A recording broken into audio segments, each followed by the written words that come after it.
Bienvenida. Ok, vamos a Hebreos capítulo 3 y vamos a leer unos aspectos que son importantes. Vamos a ver unos aspectos de la casa de Dios. Pon allí la casa de Dios. Ay, ¿qué les digo?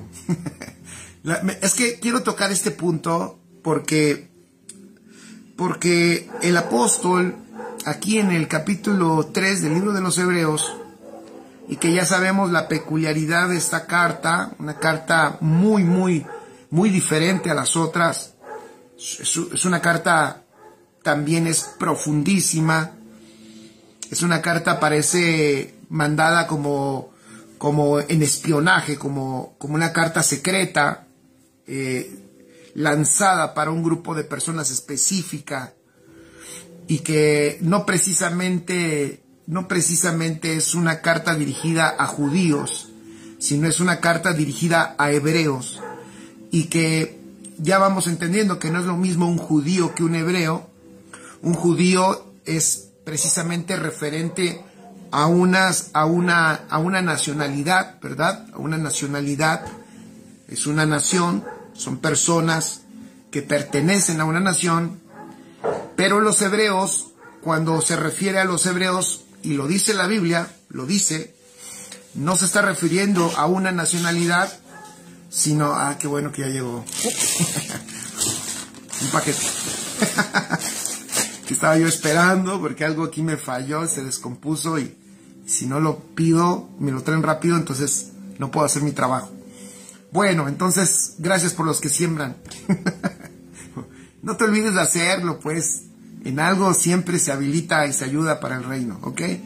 Entonces, cuando la Biblia habla de los hebreos, no está hablando de una nacionalidad, sino está hablando de una característica, de un tipo de persona, ¿ok?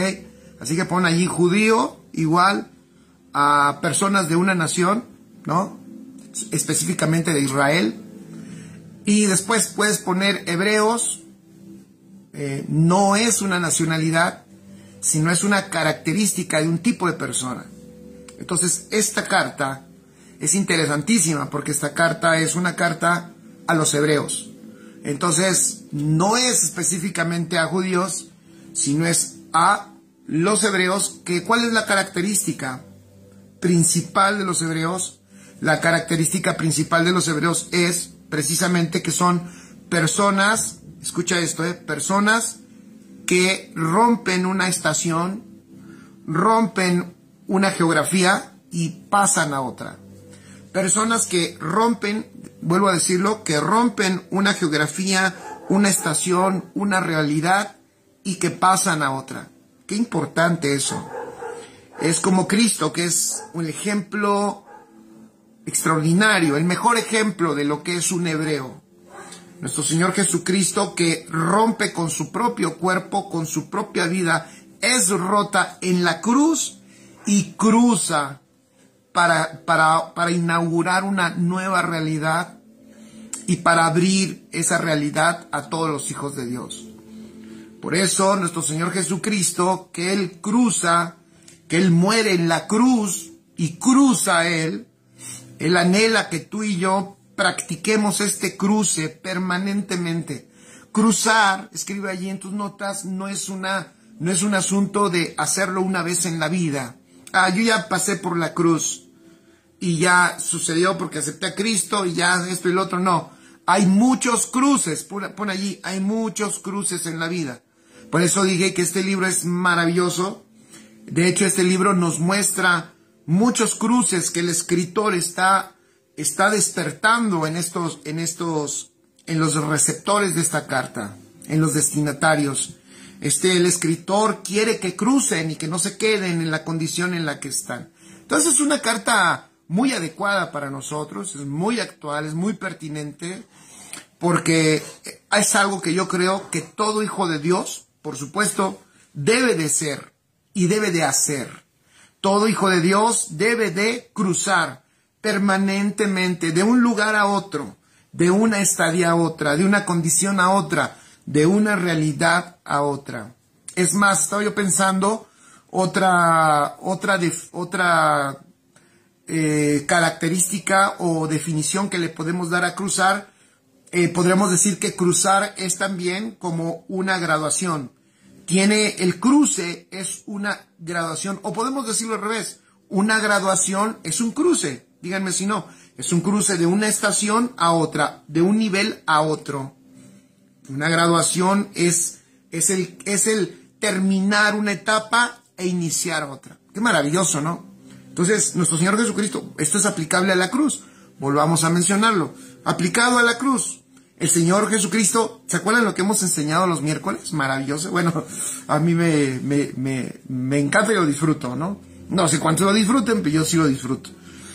Pero, ¿se acuerdan lo que hemos hablado de cómo nuestro Señor Jesucristo en la cruz, fíjense, en la cruz termina una estación, termina, de hecho, es tan importante entenderlo que en la cruz termina, de hecho, una creación. O sea, Él está terminando como último Adán toda esa creación y la pone en la cruz. Allí termina su poder de esa creación, allí termina su gobierno de esa creación y Él inaugura una nueva creación. O sea, eso es maravilloso. Y entonces termina una creación y crea o trae a la luz la nueva creación. Y esta nueva creación que nace de Él mismo, es donde nosotros aparecemos. Maravilloso. Entonces, entender correctamente a Cristo es cruzar juntamente con Él, como dice el apóstol Pablo y lo enseñó, morimos con Él, fuimos sepultados con Él y resucitamos con Él. ¿Se acuerdan? Ya vimos todo eso. Eso es hermoso. Entonces, la esencia, escribe allí, la esencia de la vida de los hijos de Dios es la cruz, o es el cruce permanente de un estado a otro, ¿ok? Mirna dice, un nivel de estatura, exactamente, sí es aplicable. Un nivel de estatura podría decirse que es un cruce, claro que sí. Un cruce es de un nivel de estatura a otro. Acuérdense que también vimos otro principio. No puede haber incremento, ¿vale? Si no hay despojo. O sea, ¿por qué lo digo? Porque dice Mirna, un nivel de estatura podría decirse que es un cruce. Sí, sí es un cruce, porque te estás rompiendo con una realidad, por eso te estás despojando de algo para ir a un incremento. Les digo, la vida del Hijo de Dios es una vida permanentemente que está cruzando de un territorio a otro territorio. Tiene que cruzarlo. ¿Se acuerdan de Israel? Israel, la orden que Dios le dio a Moisés era: saca a mi pueblo de esa tierra en donde están. Oye, pero hay un mar, tú tranquilo, tú sácalos, yo hago todo lo demás. Porque ¿cuál era la idea? Sacarlos de ese territorio y llevarlos a otro territorio. Por eso la cruz, escribe en tus notas, no es el fin. La cruz es el trámite indispensable para el fin. Lo vuelvo a decir, la cruz no es el fin. La cruz es el trámite indispensable para el fin. Así es, entonces, si tú quieres crecer, tienes que cruzar, y cruzar es despojarse también, es concluir que estas cosas, ciertas cosas, ya no forman parte de ti, y entonces rompes con ellas, y entonces viene un incremento en tu vida. Como muchas cosas más, ¿ok? Dije que la vida de un hijo de Dios siempre es o tiene que ver con cruzar, pasar de un estado a otro.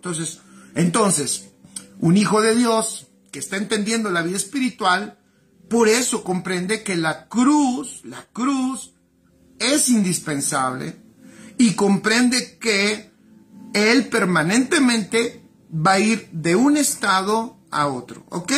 ¿Y por qué dije todo esto? Lo digo porque ese es el contexto, o esa es la intención del escritor de los Hebreos, porque hebreo, bueno, no dije otra cosa, Porque hebreo, escribe allí, hebreo significa el que cruza. El que cruza. Y cabe mencionar que al primer hebreo que está en la escritura, al que se le dice hebreo por primera vez, muchos de ustedes lo saben porque leen mucho la Biblia. Ya no leen tanto, ya no ven tantas novelas ni nada de eso, ni tampoco ven series de Netflix, ni nada de eso. Ustedes son lectores de la Biblia. Y ustedes saben que el primer hebreo que se menciona en la escritura es Abraham. Abraham el hebreo. Cuando se le dice Abraham el hebreo, escuchen esto, todavía no existía la nación judía. ¿Ya vieron? Sin existir la nación judía, a Abraham ya se le dice el hebreo. Porque hebreo no era, vuelvo a decirlo, referente a una nacionalidad, sino a una característica. ¿Qué había hecho Abraham? Abraham había salido de su tierra, había cruzado un río y había entrado a una nueva tierra. ¿Ya vieron? Había hecho un cruce. Había salido de su tierra, cuando Dios le indicó, cruzó un río y entró a una nueva tierra. Amén. Entonces a Abraham se le llama hebreo. Abraham el hebreo. Perfecto. Entonces, estaba yo leyendo este libro de los Hebreos y quise compartirte esto porque tenemos que cruzar de muchos pensamientos y de muchas cosas incorrectas que hemos traído en la cabeza. Y quiero comentar esto y compartirlo, obviamente sin la intención de criticar a nadie, ¿vale? Ni la intención de molestar a nadie, por supuesto, sino con la intención de edificar. Porque tenemos que hacer muchos cruces, ¿no? Pero quiero empezar con uno. Fíjense lo que dice entonces Hebreo 3. Vamos a leerlo el 1, el 2 y luego el 5 y el 6, ¿vale? Vamos todos allá y ahorita empiezo tocando algunos aspectos. Hebreos 3, versículo 1 dice: por tanto, hermanos santos, qué padre les habla, ¿no? Hermanos santos. O sea que había unos que no eran tan santos. No, quién sabe, después le preguntamos. Por tanto, hermanos santos, participantes del llamamiento celestial. Fíjense, es que tengo la tendencia a tocar, ¿verdad? Como maestro. Es que qué interesante manera de dirigirse a ellos. Él les dice hermanos santos porque está primero reconociendo quiénes son. O sea, y yo luego digo, ¿cómo es posible que el Señor, fíjense, el Espíritu Santo de hecho tiene una labor en nosotros? No sé si lo recuerdes, pero el Espíritu Santo en nosotros, dice la Escritura, que tiene una labor de convencimiento. O sea, nos convence, y una de las cosas de las que nos quiere convencer, que creo que algunos no se dejan convencer, de lo que somos. Nos quiere convencer de lo que somos, de lo que ya somos. Entonces el Espíritu Santo hace una obra de convencimiento. Y yo luego digo, qué terrible es cuando los hijos de Dios no quieren ser convencidos. O sea, ellos quieren conservar, voy a decirlo de esta manera, quieren conservar su antigua identidad, quieren conservar lo que eran antes de cruzar. ¿Ya vieron?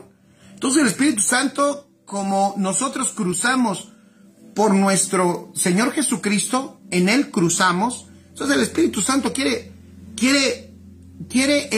convencernos de nuestra nueva condición, de nuestra nueva realidad. Eso es el Evangelio. Y si le quieres llamar al cristianismo así, eso es el cristianismo. El cristianismo, alguien dijo, es que el cristianismo es un coco wash, ¿no? Te lavan el coco.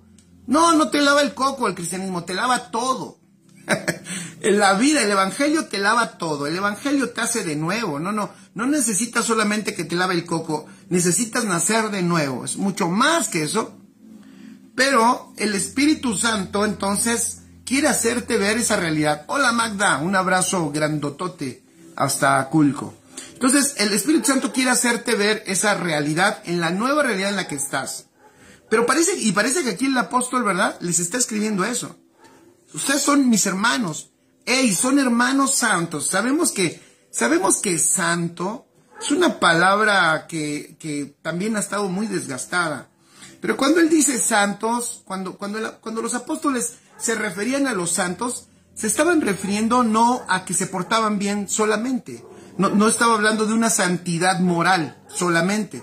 Estaba hablando de esa santidad en el sentido del utensilio que era apartado para un uso exclusivo. Entonces aquí el escritor de Hebreo le está queriendo decir, oigan, hermanos santos, o sea, ustedes no olviden que son apartados de uso exclusivo de aquel al que ustedes pertenecen. Acuérdense que uno de los principios extraordinarios que nos enseña el Señor es que tenemos que comprender que no nos pertenecemos a nosotros mismos. O sea, cuando hablamos de santidad, vuelvo a decirlo, no solo estoy hablando de que me porto bien, no. Entender santidad es entender que no me pertenezco. Ponlo allí. Entender santidad es entender que no me pertenezco, que no soy mío. Entender que mi vida es de Él. Entender que yo soy suyo, del Señor. Entender que me compró. Amén. Entender que me compró. Eso implica santidad. Él me compró, soy de Él, nací de Él, me dio su vida, me dio su naturaleza, me entregó a su Hijo, me introdujo en su Hijo, me cambió de condición, y esta nueva condición que yo tengo en Cristo, el Espíritu Santo me está revelando cuál es y cómo opera. Amén. Entonces eso es maravilloso. Un abrazo hasta Nuevo Laredo, Tamaulipas. ¿Ok? Entonces, el Espíritu Santo tiene esa enorme labor. Y el apóstol quiere eso que entiendan. A ver, ustedes son santos, son apartados exclusivamente de Él. Y luego les dice, y participantes, ¿ya vieron? Santos, porque son apartados, pero apartados ¿para qué? Pon allí, apartados ¿para qué? Y aquí les dice algo interesante. Participantes del llamamiento celestial. O sea, ustedes son apartados y han sido apartados porque también el Señor los ha llamado. Es un llamamiento celestial. Qué bueno es eso. Miren, sería muy bueno que hoy tú y yo entendiéramos que estamos aquí por un llamamiento celestial. Agradecemos a Dios, a todos los que nos han compartido la palabra, a aquellos que nos enseñaron la palabra y que tuvieron paciencia. Algunos fuimos muy malos con la gente que nos enseñó, o sea, no queríamos, los corríamos, éramos groseros, pero era el Señor que mueve a su maravillosa iglesia para vertir la palabra, porque somos del Señor. Amén, porque somos del Señor.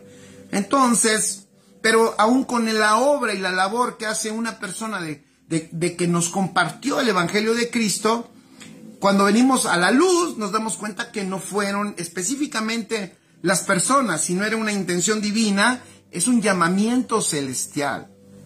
Miren, si nosotros entendiéramos el llamamiento celestial, y ahorita voy a hablar un poquito, porque lo dice aquí, nos deja ver este llamamiento celestial en una medida, porque lo he dicho el otro día, decía, tengamos cuidado en la interpretación del Evangelio basado en un pasaje específico. Obviamente no tenemos ni el tiempo, ¿verdad?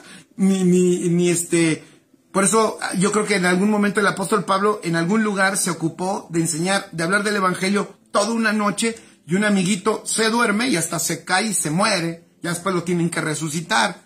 ¿Por qué estuvo toda la noche? Alguien dirá, ¿qué estará predicando? ¿Qué estás diciendo o cuánto tienes que decir para que toda la noche estén en vigilia escuchando lo que tienes que decir? Es que el Evangelio, para entenderse correctamente, sí se tiene que entender de una manera completa. ¿Por qué dije todo esto? Porque esto es solo un aspecto del llamamiento celestial. El llamamiento celestial son más cosas, ¿vale? Esto no es todo, pero aquí nos deja ver algunos aspectos de ese llamamiento, ¿va? Entonces, sería bueno de entrada, vuelvo a decirlo, que tú y yo entendiéramos que estamos aquí y tenemos un llamamiento celestial. No, pero yo no soy pastor, eso no importa. Pero no soy apóstol, no importa, esos son rollos nuestros. O sea, hay gente que solo se activa cuando le dan una función, cuando le dan un puesto, cuando alguien le encarga algo. A ver, sobre todo encargo, y claro que ahorita voy a hablar de hecho de la casa. Por supuesto que debemos, por naturaleza, somos obedientes, ¿no? Pero tenemos que entender que nosotros aparecimos aquí y estamos aquí por un llamamiento celestial. Entonces, el apóstol les dice, oigan muchachos, ustedes son santos, apartados, Dios los compró y los compró porque los quiere para una misión específica. ¡Wow! ¡Qué bonito!, ¿no? Entonces ponen tu nota, yo tengo un llamado para una misión específica y ese llamado y esa misión no me la dio ningún hombre, me la dio el Señor. ¡Qué maravilloso! Es un llamamiento. Mira, una persona que entiende esto, no avienta la toalla, ¿no? Como decimos aquí en México, no avienta la toalla tan rápido, ¿no? No dice, ¿sabes qué? Ya no sigo. Como de repente yo escucho, ¿no? Personas que dicen, no, yo ya caminé, ya supe lo que es el cristianismo, ya caminé ese sendero. Tú dices, no caminaste nada. O sea, lo que caminaste fue religión, mano. No caminaste nada. Porque no entendiste que ese no es un sendero que tú caminas y que tú entras cuando quieres y te sales cuando quieres. No, esto es llegar a una luz donde te das cuenta que el Señor te llamó y que te hizo un llamado desde la eternidad. Estás predestinado para eso. O sea, ¿cómo te puedes salir de tu destino eterno? Cuando tienes luz de ello, simplemente te das cuenta que esto es un asunto de eternidad, de propósito eterno, y que apareciste o estás aquí porque Dios así lo destinó y lo predestinó, y que te encargó a ti una misión, y que cuando tú comprendes eso dices, la debo de cumplir. Esto no se trata de mí, ni se trata de una congregación específica o una iglesia en particular, sino se trata de la intención de Dios en la eternidad, en donde me ha incluido. Qué maravilloso. Entonces, dice aquí el escritor de los Hebreos, hermanos santos, participantes del llamamiento celestial, y luego fíjense lo que dice, considerad, pongan esa palabra, considerad, al apóstol. Tú dices, al apóstol Rafa, otros, al apóstol Lucas, al apóstol Juan Balisteri, al apóstol Gustavo Lara, al apóstol Huicho Castillón. No.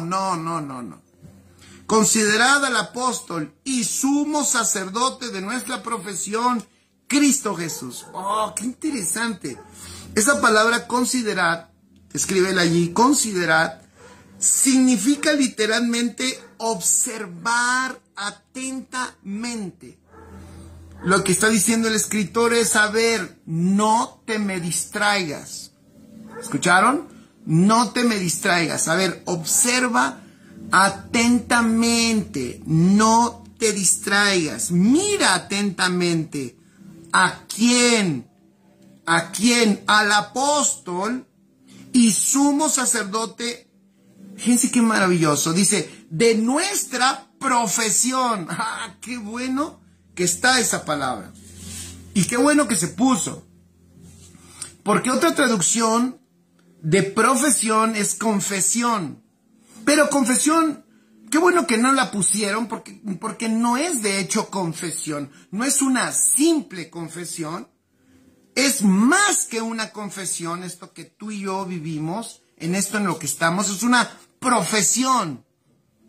Y miren que qué importante y qué bueno que dice esto la palabra, porque esto de estar en Cristo, de la vida en Cristo que vivimos, esta vida espiritual, no es una vida de inexpertos, perdón por lo que voy a decir, no es una vida de tontos, de ignorantes y de inútiles que no tenían nada que hacer, por eso están hoy perdiendo el tiempo aquí.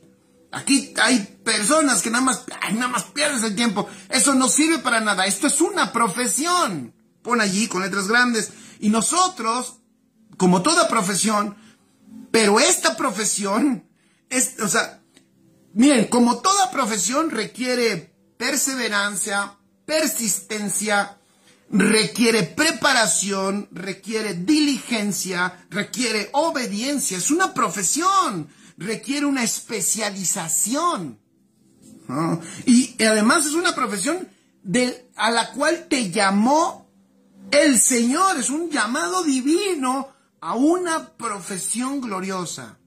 Pero claro, ¿Se dan cuenta? ¿Qué hace el mundo? ¿Qué hace el mundo con el que ha hecho el mundo con el cristianismo? Lo ha minimizado, ¿no? Como decían antes, recuerdo que decían, oye, ¿y por qué eres pastor? Y contestaban, porque no estudié. O sea, de broma, ¿no? ¿Y eres pastor por qué? Porque no estudié. Porque no estudié. Entonces me hice pastor. O sea, el mundo, por eso, por supuesto que es un sistema anticristo. ¿Qué es lo que quiere? Que se devalúe lo que significa la obra. Ahí voy, lo que significa la obra que tú y yo hacemos. O sea, la obra a la que fuimos llamados, ese llamamiento divino que te alcanzó, ese llamamiento divino que te atrapó, es una obra, escribe, este llamamiento divino que me atrapó es una obra que requiere profesionalización. Amén. Gracias, Martita. Pone, considerad al apóstol y sumo sacerdote de nuestra profesión, Cristo Jesús. ¿La vieron? El apóstol. Y cuando se refiere a apóstol,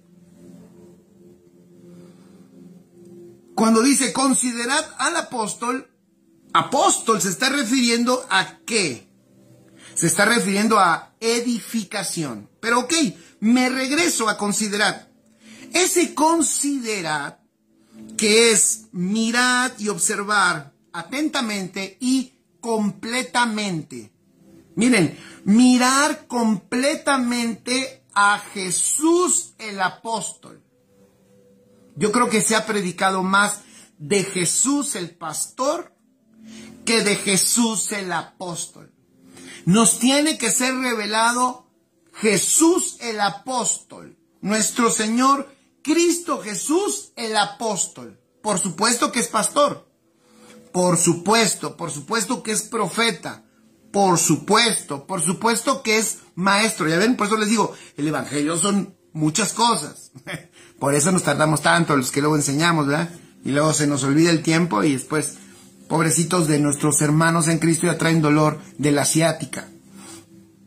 Pero uno de los aspectos que aquí, pongan atención a esto, dice el escritor de Hebreos, es que, a ver, tienes que poner atención al Cristo Jesús, apóstol de nuestra vida, a nuestro apóstol Cristo Jesús, y que también es nuestro sumo sacerdote. Es el sumo sacerdote de nuestra profesión.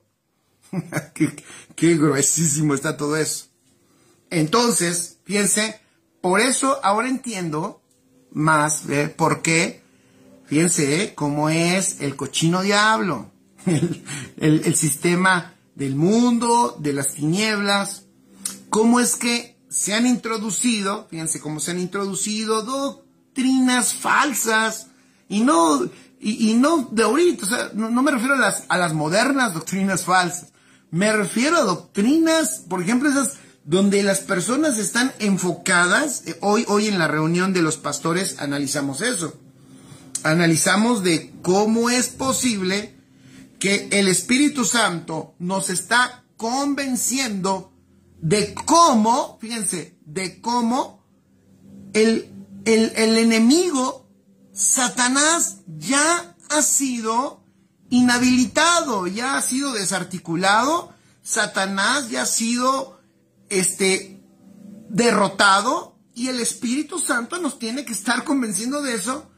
Te voy a decir por qué. Porque si un hijo de Dios no está convencido de que ya ha sido juzgado el enemigo, entonces lo que va a hacer el hijo de Dios es que se va a seguir enfrentando a él como si fuera el enemigo a vencer. No es el enemigo a vencer, porque ya está vencido. Entonces, lo primero, eso trae gravísimas implicaciones, porque se pierde tiempo, pero sobre todo se distrae del verdadero objetivo del que deberíamos de indagar, en el cual deberíamos de investigar, y al que deberíamos de pedir a Dios que nos revele. Por eso estoy diciendo esto. O sea, ¿a quién ¿En quién nos deberíamos de enfocar en saber? ¿Y por qué lo digo? Porque hay gente, debido a esas corrientes de pensamiento, donde ignoran lo que el Espíritu Santo nos enseña. O sea, el Espíritu Santo nos enseña y nos quiere, dice que nos convence de pecado, de justicia y de juicio. Y luego lo explica. Y de juicio en cuanto Satanás, el enemigo, ya ha sido juzgado, o sea, ha sido derrotado, ha sido vencido. Pero, ¿qué ha pasado? ¿Qué ha pasado? Que cuando no se entiende eso, entonces como Satanás es el enemigo a vencer, porque no entiendo que ya está vencido, entonces se invierte mucho más tiempo en saber. ¿Ustedes nunca han platicado con alguien que sabe más del diablo que de Dios?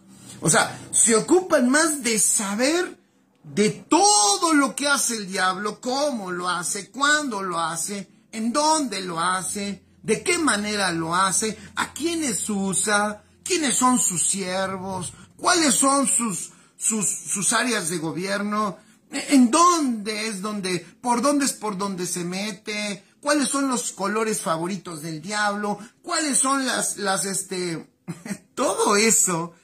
No lo crean, ya les he comentado que yo en alguna ocasión fui a un congreso de esos y no juegues, ahí todo era el diablo. Y cuando le decían a la gente, hay demonio de esto, nos dieron unas hojas, un montón de hojas de la cantidad de demonios diferentes que había. Y entonces, pues tú leías y leías y leías y decías, no, este no está en mí, esto no está en mí, esto no está en mí. Y decía el predicador, y si tú crees que ningún demonio está en ti, es que estás más endemoniado que nada. Entonces estabas frito porque seguro tenías un triste demonio por lo menos dentro, si no es que tenías una legión. Y si decías que no, te echaban bola, con más razón, porque precisamente tu no era una muestra de que tenías a los más terribles demonios dentro. Imagínense ese asunto. Se equivocaron, exactamente, gracias Mirna, se equivocaron, fíjense, gracias Mirna por ayudarme a seguir en el tema. Se equivocaron en considerar al apóstol, o sea, en mirar al apóstol atentamente, y mucha iglesia ha dejado de mirar al apóstol y se pone a mirar lo que no debe de mirar. Se pone a mirar al diablo y entonces indagan tanto de ello. Una vez yo prediqué con uno de ellos que sabía de los duendes, de las hadas y de sus niveles de autoridad y de los chaneques o no sé qué rollo. Yo decía, Dios santo, de verdad, escucharlo y dije, Dios, me dolía hasta la cabeza, en serio, y no por asunto de, es que el ambiente era muy espeso, pastor, todos los demonios, había opresión, no, era fastidiante escuchar a alguien que sabía más de demonios que de Dios. Entonces, ¿vale? No es cualquier cosa cuando el escritor de Hebreos está diciendo, a ver, pongan atención en el apóstol. Pongan atención al apóstol. Si vas a indagar algo, indaga de Cristo. Si vas a invertir tiempo para aprender algo nuevo, pues inviértelo en el Señor. Inviértelo en Cristo. Definitivamente que el Señor solamente está esperando, yo lo creo porque así es. Miren, la revelación, la gente piensa que la revelación la tiene cualquiera, puede tener revelación. Yo digo y creo que según lo que dice la Biblia, no. Es un asunto que está reservado. Y la Biblia nos enseña para quienes está reservado. Ustedes ya lo saben. Está reservado para aquellos que le aman. O sea, amor, claro. Hablamos de amor, pero no del amor. Perdón, en México decimos el chafa. O sea, un amor chafa es un amor pirata que no sirve. O sea, una imitación de amor. No, el amor verdadero, donde tú te ocupas. El amor verdadero es el interés genuino por el otro. Entonces cuando dice el Señor, yo les tengo reservadas cosas que ojo no vio ni oído yo, pero a los que me aman, lo que está diciendo es, el que me busque, el que me quiera conocer, me va a conocer. El que quiera el que quiera entenderme y el que anhele entenderme, me va a entender. Me voy a dejar. El otro día les enseñaba que de hecho en el libro de los Corintios, el apóstol Pablo escribe algo maravilloso porque explica cómo Dios le encanta abrirse para que los hijos de Dios conozcan lo más profundo de Él. Por eso nos dio a su Espíritu. Fíjense, por eso nos dio a su Espíritu. Su Espíritu nos lo dio no para que estemos ahí nada más temblando y sintiendo cosas. No, nos lo dio porque es la única manera en que tú y yo podemos conocer lo profundo de Dios. ¿Ven qué hermoso? Porque a Dios le encanta abrirse a sus hijos que le aman para conocer lo profundo de Él. Fíjense todo lo que estamos hablando, pero lo terrible que es que la iglesia esté distraída y deje de considerar al apóstol y sumo sacerdote de nuestra profesión, que es Cristo Jesús, y se dedica a aprender y a conocer otras cosas que no edifican. Entonces, el no considerar al apóstol tiene una repercusión directa en la edificación. Porque escribe otra cosa. Cuando se dice apóstol, se trata de edificación. Entonces aquí ya está hablando de un Cristo edificador. Ya dije que cuando se habla de pastor, se habla de cuidado. Cuando se habla de maestro, pues se habla de enseñanza. Cuando se habla de evangelista, pues se habla de alcance. Pero cuando se habla de apostolado, se está hablando de edificación. Y el Señor hoy escribe, está edificando su casa. Y en la edificación de su casa, escribe allí, estamos llamados tú y yo. Es un llamamiento celestial para la edificación de su casa. Y voy a decir otra cosa clara. Su casa no es casa de justicia. Porque unos dicen, no, sí, es que yo, pastor, yo servía. Hay gente que, insisto, como no entendemos, entonces cuando hablamos de la casa de Dios, después estamos pensando en nuestra congregación local. No, el Señor está hablando de su casa en toda la tierra. No está hablando, ¿por qué es importante decirlo? ¿Por qué? ¿Por qué es importante decirlo? Porque se trata, escribe allí, de ser fieles. Y esto es bien importante. Ser fieles a la casa de Dios, no a nuestro reinito. No a lo que solo me conviene a mí y me beneficia a mí. Ser fieles a lo que Dios nos ha asignado. Ser fieles en lo que Dios nos entregó, en lo que Dios nos encomendó, para que nosotros cumplamos la tarea para la cual fuimos llamados. Entonces, qué importante es, vuelvo a decirlo, entender por eso, de nuevo estas palabras de este hombre que está diciendo, a ver.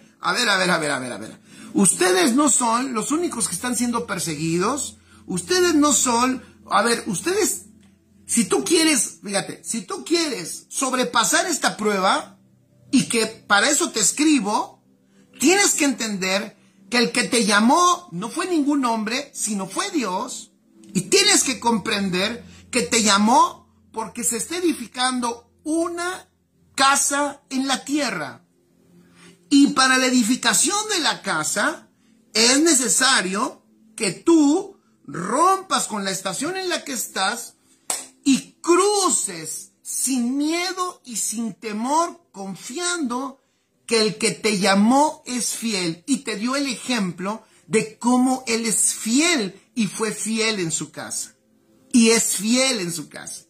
Entonces, dice el versículo 2, hablando de Cristo Jesús, fíjense qué hermoso, hablando de Cristo, dice, el cual es fiel al que lo constituyó. Fíjense, Cristo Jesús fue fiel y es fiel a su casa.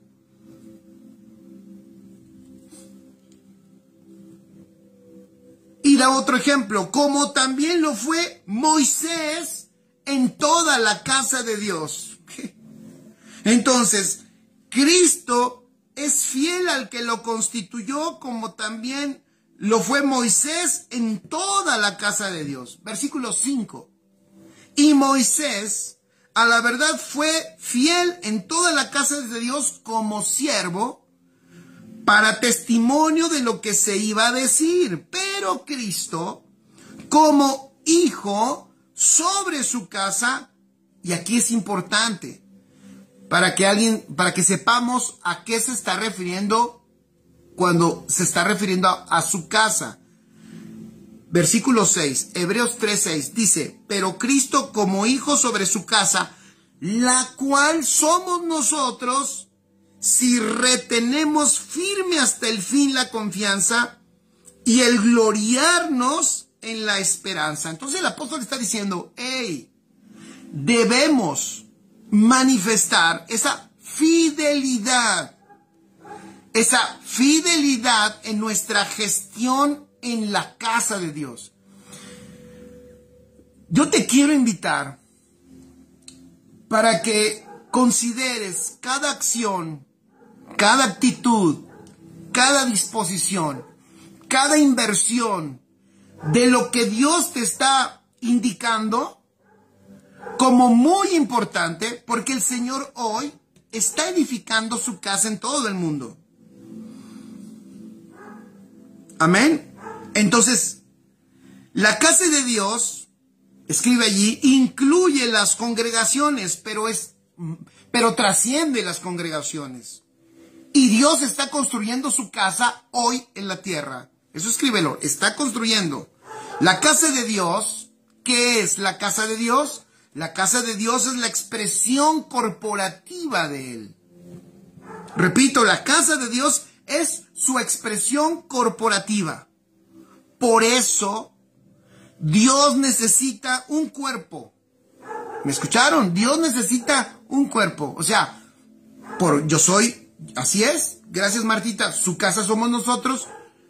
Yo soy parte, yo tengo una asignación con una congregación como pastor. Amén. Pero debo de tener mentalidad de cuerpo. Por eso estamos acá. O sea, alguien dirá, bueno, pastor, ¿para qué hace eso? Usted seguro lo escucha a alguien que ni siquiera es de su congregación. ¿Qué beneficio le va a dar? No, espérame, es que en la mentalidad de un hijo de Dios que entiende que ha sido llamado, que tiene un llamamiento divino, observé, si puedo observar a Cristo como apóstol, ojo, puedo observar a un Cristo que sin tener una congregación pastoreó, cuidó, enseñó, ¿verdad que sí? Alimentó.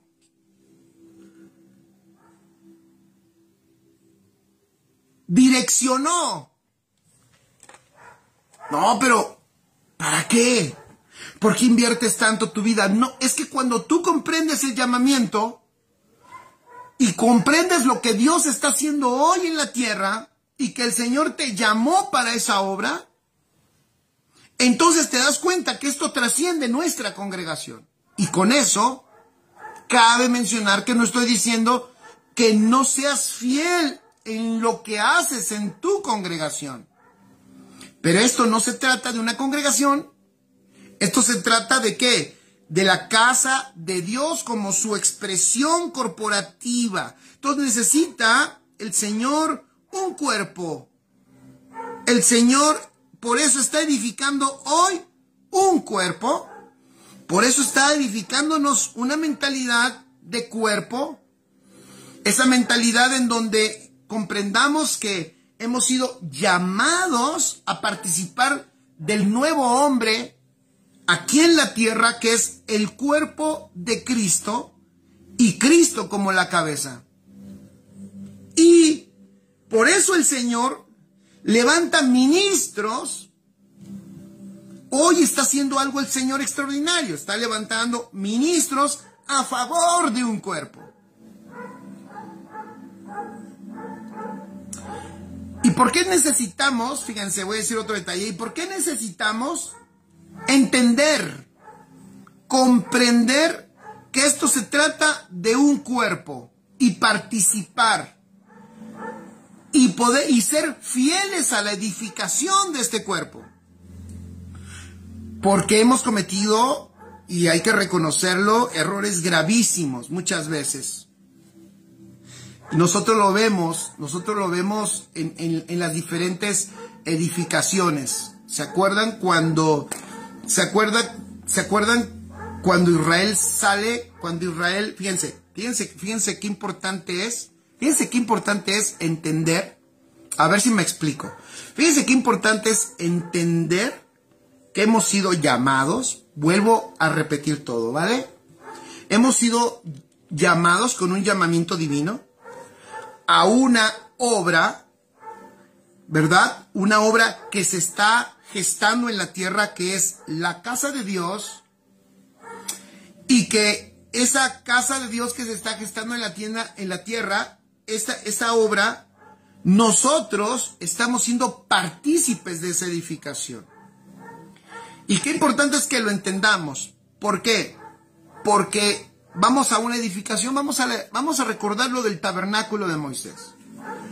¿Y se acuerdan que cuando Israel estaba en Egipto, no vamos a contar toda la historia, pero cuando por fin, fíjense, cuando por fin Israel es dejado libre, que dice Faraón, ok, ya váyanse, porque había pasado lo de las plagas, y dice Faraón, ya no soporto esto, que se vayan.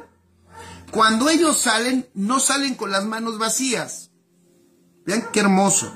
No salen con las manos vacías, sino que ellos salen y los egipcios les empiezan a dar de sus riquezas. Se quitan los aretes de oro, se quitan las alhajas, se quitan los collares, se quitan las cosas valiosas y se las dan al pueblo de Israel. ¿Se acuerdan? Y el pueblo de Israel sale con las riquezas de los judíos. Fíjense, sale con las riquezas de los egipcios. El pueblo de Israel sale con las riquezas de los egipcios. Y ahí yo he escuchado un montón de cosas y muchos les encanta eso. Dicen, ya ven, una muestra de que de la salvación es prosperidad. Yo no digo que no. Y luego usan ese pasaje, solo que yo digo que lo está torciendo un poquito ese pasaje. Porque cuando dicen, Dios nos salvó, cuando Dios te salva, una muestra es prosperidad. Y si no estás bien próspero, es que algo no anda bien. Y agarran, porque mira, ve, Israel salió con las riquezas, hasta los egipcios salieron con las riquezas de Egipto. Vean nada más, sí, pero eso tenía un propósito. Ojo, por eso lo que estoy tocando hoy, fíjense qué importante es. Cuando tú no sabes, ojo, cuando tú no sabes para qué fuiste llamado, cuando tú pierdes la conciencia de para qué fuiste libertado, cuando tú no sabes, cuando tú pierdes la conciencia de para qué fuiste sacado de una condición y llevado a otra, entonces los recursos que puedan llegar a tus manos, en vez de servir para la edificación de la casa de Dios, entonces vamos a empezar a construir becerros de oro. Porque eso fue lo que pasó. Si ustedes recuerdan, con las cosas, con el oro, con las joyas de los egipcios, cuando no se tiene conciencia de para qué, a dónde nos llamó, de cuál es el llamamiento que Dios nos ha dado, entonces vamos a fallar mucho en las inversiones de la riqueza que Dios nos ha dado. Porque si es una realidad, que por supuesto, en Cristo Jesús, riquezas, prosperidad no es problema. Solo que el problema viene cuando nosotros perdemos de vista para qué fuimos llamados. ¿Por qué el Señor nos prospera? ¿Para qué nos prospera? Dios no hace nada fuera de su propósito. Eso lo dice el libro de Efesios. Nada. Si tú y yo, fíjense, si tú y yo decimos, fíjense las locuras que decimos, Dios me ha prosperado. ¿Han escuchado eso? Dios me ha prosperado. Dios me ha dado todo. Entonces, muy bien. La siguiente pregunta es, ¿para qué te lo dio? ¿Para qué te prosperó? Es que Dios me ha prosperado. Sí. Siguiente pregunta. ¿Podemos saber para qué? Respuesta. A ver, pregunto, ¿podemos saber para qué? Por eso yo decía, no, miren, una evidencia, regreso al ejemplo de la salida de Israel. La evidencia, miren cómo salieron con riquezas. Sí, pero si no tienes conciencia del para qué, entonces las riquezas, en vez de invertirlas en lo que Dios está construyendo en la tierra, que es su casa, y que obvio, chicos, obvio, no te voy a sacar tu dinero, ¿vale? Por favor, desenchúfate de eso. Solo estoy diciendo un grave error que ha sucedido en la iglesia, y me parece, lo digo con respeto, en el mundo, por no saber para qué el Señor le da a sus hijos tanta abundancia. Entonces después estamos invirtiendo nosotros en becerros de oro. En otras palabras, idolatría.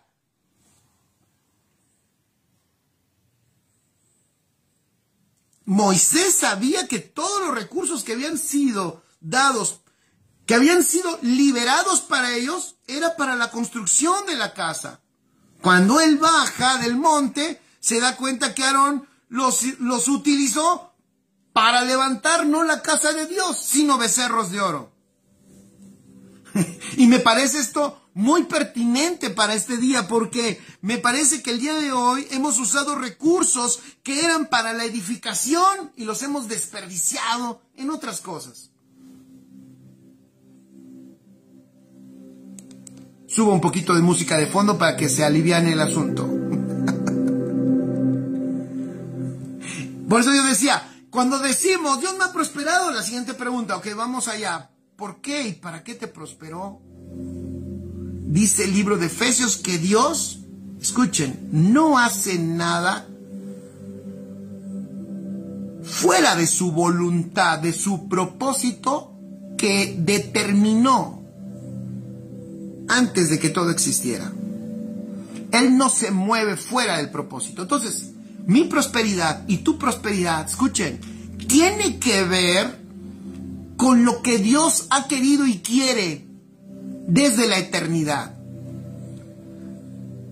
Entonces, pero no es una mala propuesta, porque él va a decir, no, pero entonces, no, esto esté bien mal, entonces, ¿con qué voy a mantener a mis hijos? No, si no te estoy diciendo que abandones a tus hijos, a tu familia, nada de eso. Lo que estoy hablando es, fíjense, lo que estoy diciendo es inversión. Hasta el foco, cochino foco, ya se fundió. Inversión.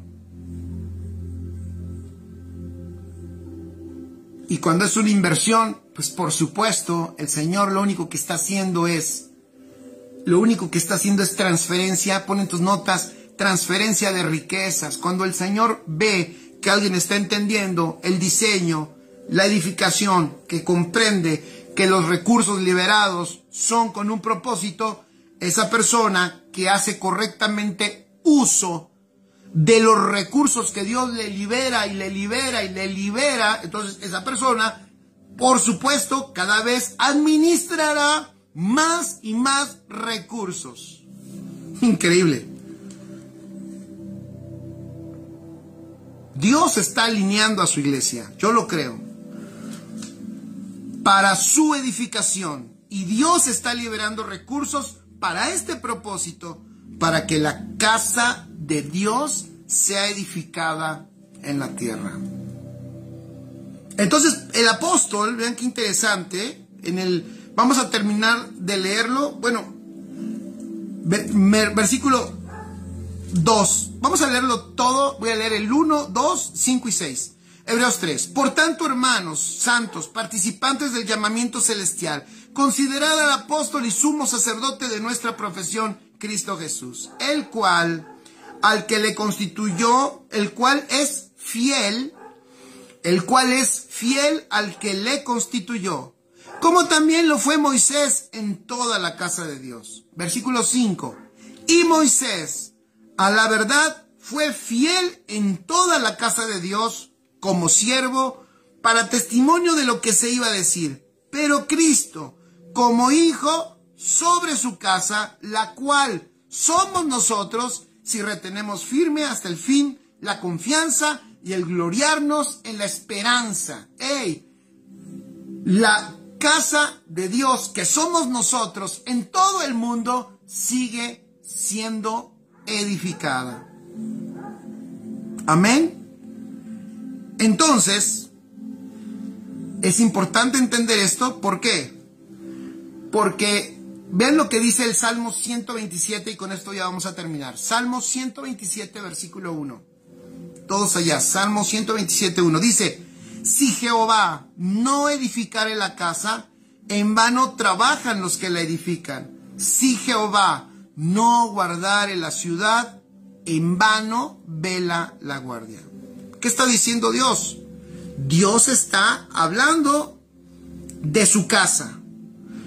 Y no hay nada más terrible que lo que está ejemplificando aquí en el Salmo 127.1. Eso es terrible. ¿A qué me refiero? Que lo más terrible que le puede suceder a alguien es que después de que haya hecho muchas cosas o cosas pensando que lo que está haciendo es lo que Dios quiere que haga y que termine dándose cuenta que su trabajo fue en vano. Lo que está diciendo es que si no edificamos conforme al diseño, lo que nosotros hagamos no sirve para nada. O sea, si el Señor no está edificando, ya vieron, por eso es importantísimo el alinearnos al diseño. Si el Señor no es el que está edificando, entonces prácticamente lo que estamos haciendo es en vano. Si los edificadores, escribe, no tienen claro el diseño, será en vano el trabajo. Por eso decía yo, allá, aunque el Señor les dio los recursos para, fíjense, les dio los recursos ¿para qué? Para edificar la casa, ellos perdieron de vista el objetivo, la misión, se olvidaron del diseño y obvio, invirtieron en hacer becerros de oro. Y ahorita estoy recordando el otro ejemplo. ¿Se acuerdan cuando la casa de Dios estaba desolada allá en el Antiguo Testamento? Creo que en el libro de Ageo, cuando la casa estaba desolada. Y miren, si ustedes leen el contexto de ese pasaje, Dios les había provisto de las mejores maderas, de la cantidad de oro necesaria. ¿Pero qué creen que habían hecho ellos? Las mejores maderas las habían usado para su casa. Y todas las piezas de oro y todo lo necesario, las piedras preciosas y todo lo que Dios había provisto para la casa de Dios, era con lo que habían arreglado sus balcones, sus ventanas y sus techos. O sea, el Señor había dado lo necesario. Entonces, si nosotros seguimos desperdiciando toda la riqueza que Dios nos ha dado, después no nos quejemos de que no funciona, no sale y no hemos alcanzado. No, Dios nos ha dado todo lo necesario para poder llenar toda la tierra del Evangelio de Cristo, como lo decía el apóstol Pablo. Si los edificadores no tienen claro el diseño, entonces por eso después hay frustración, trabajo en vano. Y si el diseño no es correcto, no sirve de nada lo que está diciendo este pasaje. Si el diseño no es correcto, si no se está edificando conforme al diseño, no sirve de nada el cuidado que nosotros tengamos. Porque por más que yo cuide, que eso ha pasado mucho, el hombre cuida. Un pastor cuidador. Yo conozco muchos amigos míos que son pastores cuidadores, pero se han olvidado del diseño. Pero ellos cuidan a la gente. Y aunque cuidan, tristemente, pierden. O sea, tienen pérdidas grandísimas, aunque cuidan ellos y cuidan mucho. Entonces yo luego veo que se desesperan y dicen, ¿pero por qué pasó? Es que, aunque tú cuides, como dice aquí, si Jehová no cuida la ciudad, en vano velan los que están cuidando la ciudad. Fíjense qué cosa. Entonces, si el diseño no es correcto, de nada sirve el cuidado que nosotros tengamos. Dios solo cuida lo que Él constituye. Dios cuida lo que Él levanta. Dios cuida lo que Él establece. Si lo que estamos edificando no viene de Él, no es garantía. Si viene de nuestro corazón, no es garantía.